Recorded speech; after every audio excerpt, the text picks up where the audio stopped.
Hey, everybody. Welcome to the Sideline Report. I'm Marvin Jackson, and Happy New Year to everyone. And it is a happy and exciting time for Washington Commanders fans and for the team. The Commanders are now 11-5, going to the playoffs after that big overtime victory over Atlanta. And here to talk about it are some of the best in the business.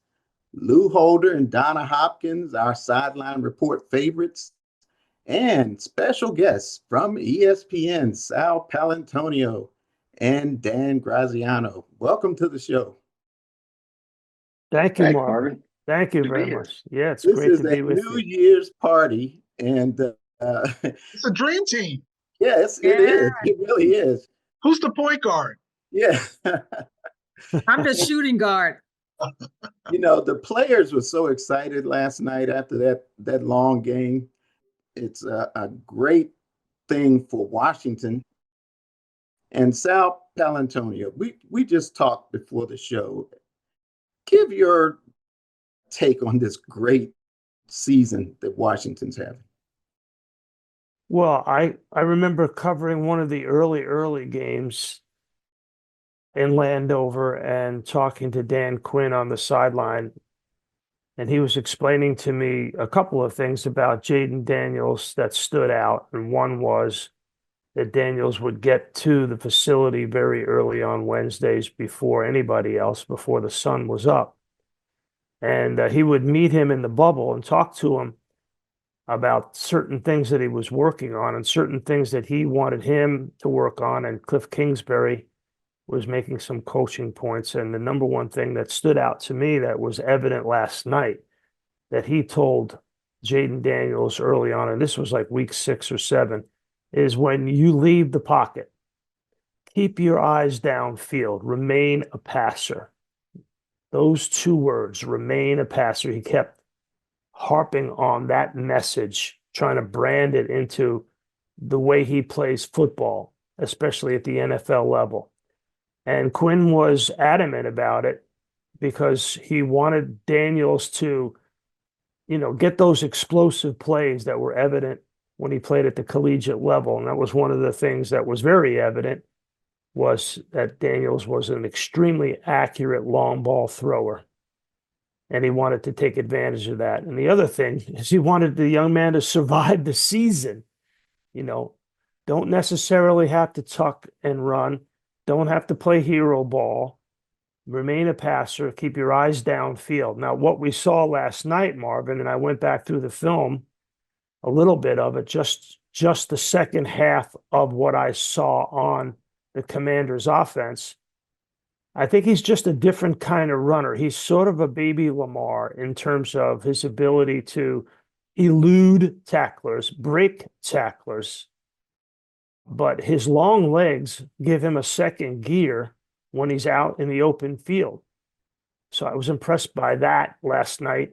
Certainly impressed by him giving up on the play and getting out of bounds and not taking hits. He took a couple of really big shots, and I think that scared him a little bit. And he said, you know what?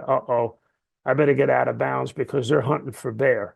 So I think, he's learning as he goes, but there's really not much else that he can learn. I think he's already doing it at a super high level from what I can see. And I'll say what I said before. I think, Marvin, I think it's going to be hard to keep him out of the Super Bowl. Hey, Dan, follow that up, man. So the reason that they're going to be dangerous in the playoffs is this ability that Jayden has and the team around him has to sort of never be out of the game, right? Like we've seen him lead these game-winning drives in the clutch moments, and I think that's one of the things that stood out talking to a lot of the players over the past week. I had the game leading up to the game, and then at the stadium last night was just sort of the confidence that he brings and the confidence they have in him, that in those situations, he's going to make the right decision, the right throw, right, the right play. And I think we saw a lot of talk, the people I talked to around that team over the past week, a lot of talk about the way they've built it from the start of the season. And Tyler Biotish, their center, said to me something about how, the reason this is sustainable is because we've all built it together. Go back to early in the season where we were sort of finding our way as a team and learning how to play what he called the commander way, and then kind of carrying that through with Dan Quinn's mantra of this week's team should be able to beat last week's team and should be able to beat the team from 2 months ago. And I think they've really bought into that. Obviously, a lot of that is centered around Jayden Daniels, to Sal's point, an incredibly fun runner to watch, fluid and special in that regard, but not a running quarterback, a pocket passing quarterback who can run when it's necessary. And one of the things that struck me about Sunday night's game was they could not get the run game going in the first half at all. And this has been an issue for them over the last couple of weeks. So they come out of halftime in the second half, and they look like a different team, a little more Chris Rodriguez, but also really Jayden's willingness to run, to take off a run. Like, look, it looked to me like their run game struggles were putting a lot of strain on the passing game, right? They're throwing a lot of slants as like the extension of the run game. And at one point, Caden Ellis, the Atlanta linebacker, says, "Oh, I know what's coming here." And he drops back and intercepts one. So they're not sustainable. So we have to do something different. And Daniels' willingness to change up on the fly, sort of do what it takes to win as the game is dictating that, and his ability to do so many different things. And then the way he keeps his cool through it all is what really, I think, gives the Commanders and their fans a sense of, hey, we have something special here.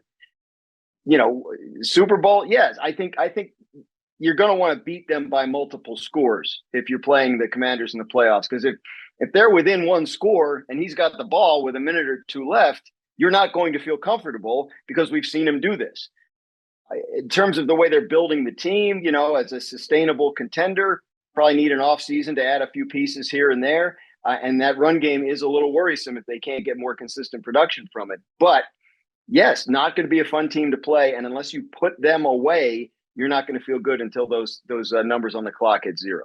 And that's so interesting that several of the players in the post game said that they were very comfortable once they won the coin flip because they knew the ball was going to be in Five's hands. And Lou, Donna, you guys were there. I mean, I'll say that it's interesting what Sal said, because what you're talking about, remain a passer, that was the whole issue with Robert Griffin III. Robert Griffin III, he was a runner. He was a track star, that was turned into a quarterback. This is an actual quarterback who wants to pass the ball. So it's interesting. But as Dan said, the concern that Donna and Marvin and I have is that you can't have your quarterback be your number one rusher. I mean, obviously, where Sal is with Saquon Barkley and the traditional way that you run the football, that still does work in the NFL. And you just can't have your quarterback constantly be your top rusher every single week. So that needs to be figured out. Where the issue is, and we're a year ahead of schedule here, is that a quarterback not named Penix and not named Kenny Pickett is going to be able to really do some damage if they don't really get this defense together. Bobby Wagner has been one of the best things that's happened to this team, but you still see with Michael Davis and Benjamin St-Juste, and when you have these big-time receivers that are going to be present in the playoffs, I mean, Jayden and them are going to be able to put up points, but that defense is going to have to stop somebody. Penix was back there just having a field day. He wasn't touched. He was just finding receivers. And thank goodness that we got a late Christmas gift by Raheem Morrison, the play calling and the top clock management, because Atlanta was fitting to win that football game, and they just gave that thing away. Donna? Yeah, it was a great thing that Coach Quinn said in his presser, that you just can't write up or script up in explaining Jayden Daniels and what he does for this team. And I think I was impressed with the overtime and what he did in overtime, because when they were struggling some, he's a young rookie quarterback, and he put this team on his shoulders, and he's basically said, hey, we'll give it to the running backs. I'm going to take this ball and run myself.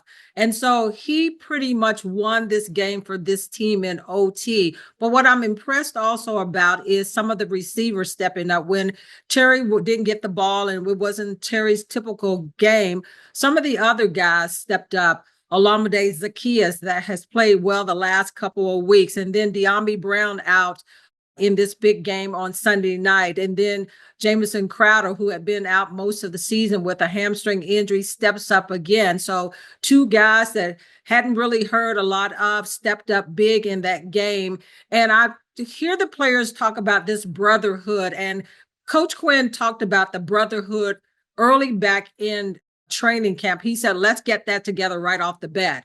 And so you could see that brotherhood. And you talked about everybody talked about that this team basically gave all, because in the locker room, they looked like they were fatigued. Jamison Crowder, I listened to him saying, I need some oxygen. And Olamide Zaccheaus talking about, he felt like that he was sick because they had left everything on the field in that game because they basically had to. And, you like everything that you're seeing, but we haven't talked about the line play. The line play on both sides has to get better because Jayden can't do this all by himself. And that I think the line play is going to have to be better to help that running game a lot more. But Jayden Daniels, as you said, 127 yards. He can't be the running back, right, the quarterback, but guess what? He's willing to do it if he has to. But they all talked about having to play much better as a whole team as they move forward in the playoffs. All right. And a lot of people are saying, well, Jayden he's good his first year, but so was CJ Stroud, and CJ dropped off a little bit his second year. Different quarterbacks So we got a couple minutes left in this first segment. Anybody want to comment on that?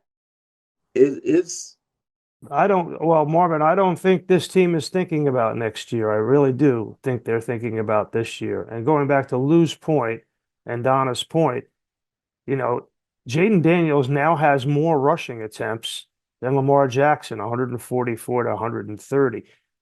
The Commanders have 508 rushing attempts. That's fourth in the league. So they want to run the football, but they need to do it a little bit more without Jayden going forward. Not a lot more, because as Dan said, his ability to close out games with his playmaking ability is scary to a lot of teams. It's just scary. And the results are overwhelming, what he can do in the fourth quarter with his legs. Players get tired. It's a long season. You now have this long postseason. In the fourth quarter, Jayden Daniels as a runner is a very scary thing and a very productive thing. It's okay if he runs with the football in the fourth quarter while the opposing defense is gassed. That's, in my opinion, that's okay. You just don't want him running it with it in the first quarter. The other thing is the tight end. Mm-hmm. So you look around the National Football League and the teams that are successful now in the postseason, controlling between the hash marks, Hopkins, Kelsey, Sam Laporta in Detroit. This is the reason why Kingsbury wanted Zach Ertz here. He runs a lot of two tight end sets. He wants to control the middle of the field. And that's an important part of Daniels running with the football. If the safeties or the inside linebackers have to worry about Zach Ertz between the hash marks and they can't spy on Daniels, this was the problem the Eagles had. This was the problem the Eagles had when they visited 2 weeks ago. Nakobe Dean was so concerned about spying on Jayden Daniels and not covering Zach Ertz, and the Eagles are only giving up 6 yards per pass play between the hash marks, which was number one in the league going into the game. So they really wanted to take Zach Ertz away as much as possible, that they left Daniels wide open and he could run. And they did a good job of flexing guys out in motion. And when you only have two linebackers on the field, it's a big, big problem. And neither one of those, Dean or Bond, can keep up. I'm just using Philly as an example because we may very well see the Commanders at the Eagles in the first round. It's a possibility. I don't think the Philadelphia Eagles can handle Jayden Daniels as a runner. Playoff bound teams, we all know who they are pretty much. And which ones do you all fear the most, or are the most scary playoff bound teams going into the postseason? I think we already talked about, and Sal mentioned it, that Washington is really a scary team. Lou, you want to start off with that? Minnesota. I just, O'Connell was here in the building. We can all go back. Me and Donna have post-traumatic stress disorder with all the coaches, McVay, LaFleur, Raheem Morris, all them were on the same staff here under Shanahan. But what O'Connell's doing with Sam Darnold and that whole Minnesota team and the way they're gelling together, that's one scary team that when the playoffs start, that is a team that's going to be fun and scary to watch. Yeah, I was going to say Minnesota too, because Minnesota's defense is really a solid defense. I mean, they're one of the top defenses in the NFL, even in takeaways. I mean, that's on that side. If I was looking at the AFC side, I would be saying you got to beat Kansas City still. I mean, everybody's talking about, oh man, they're just barely winning. But guess what? They're 15-1. And I know everybody's looking at Pittsburgh, the Ravens. Everybody's talking about the Ravens seem to have turned the corner. But I still say that you have to go through Kansas City still. And let's not forget the Rams. The Rams have gotten well in these last few weeks. And if the Commanders have to play the Rams, that's going to be a tough game too. But, I think that they're a team to watch also, along with the Commanders. I'm not erasing them, of course. I still think we're going to hear something from the Packers. Like I know they've lost. Their losses are 2 to the Vikings, 2 to the Lions, 1 to the Eagles. So it's like, oh, can they beat the top teams? But they've been in the games, other than, I guess, the one in Brazil in the opener against the Eagles. Yeah, if they run up against a division foe for a third time, that's a team that is familiar with the opponent and feels confident that they can play with them, even though they haven't come away with the win. It's also a team that won a playoff game last year with Jordan Love in his first year as a starter, and kind of knows how to operate at this time of year. So I think they're dangerous. Obviously, you look at the team that's won the last 2 Super Bowls. Whoever wins the Vikings-Lions game on Sunday night is the 1 seed and has the easier path. But if you're talking about teams that could mess it up for other teams, I think Green Bay is a team you're going to hear from. It wouldn't surprise me to see them win 1 or 2.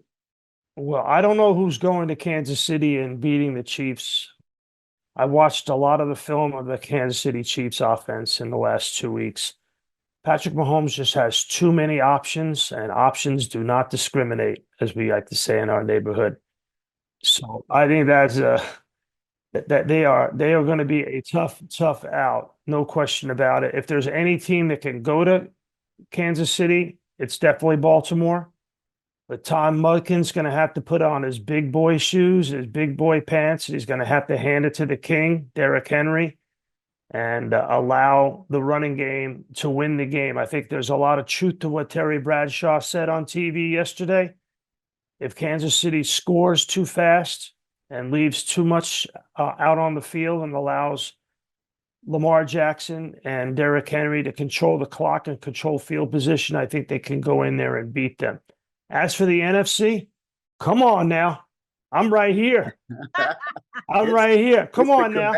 What do you expect from me? The Eagles. Come on now, man. Come on. Hey. You're just saving it for Sal. Donna likes to say that quarterback's name, Donna, is Jalen Hurts. That's right. Okay. When Donna's like, that quarterback. All right, I got you, Donna. That quarterback. I need to give him some respect. He's not in the third person. And listen, if he is healthy, I think the Eagles are the best team in the NFL. They have just so many options on offense. Their offensive line has a closer mentality. They still lead the NFL in time of possession, and they can run the ball with the best of them in the fourth quarter. And that is really lethal. That offensive line, to me, is the masher. They can win games on their own. I'm impressed with Fangio, Sal. That defense is just what they were Wait, Luke, what they they were at just the gave end. up 5 touchdowns to Jayden Daniels But 2 weeks ago. what I'm seeing is how they ended the year last year and how they were not inspired to play football at all, and how that has changed, especially on defense. Yes, they have gone through what has been an NFL season, and there has been some ebbs and flows. But I remember how that fell apart last year, at the end of last year, and how that unit seems to be more inspired to play football this year. And Fangio's been there, so I that's what I see. They were -10 in the turnover ratio last year. Now they are +10. That swing of 20 will win you a lot of football games. And you're right. And so they've had 23 takeaways in the last 6 weeks. That's what Vic Fangio's defense has done to opposing quarterbacks. Wow. Hey, but Sal, back to Jalen Hurts being that quarterback. That quarterback, Donna, I got you. I said his name this time, but what does it concern you about the concussion situation over the last couple of weeks?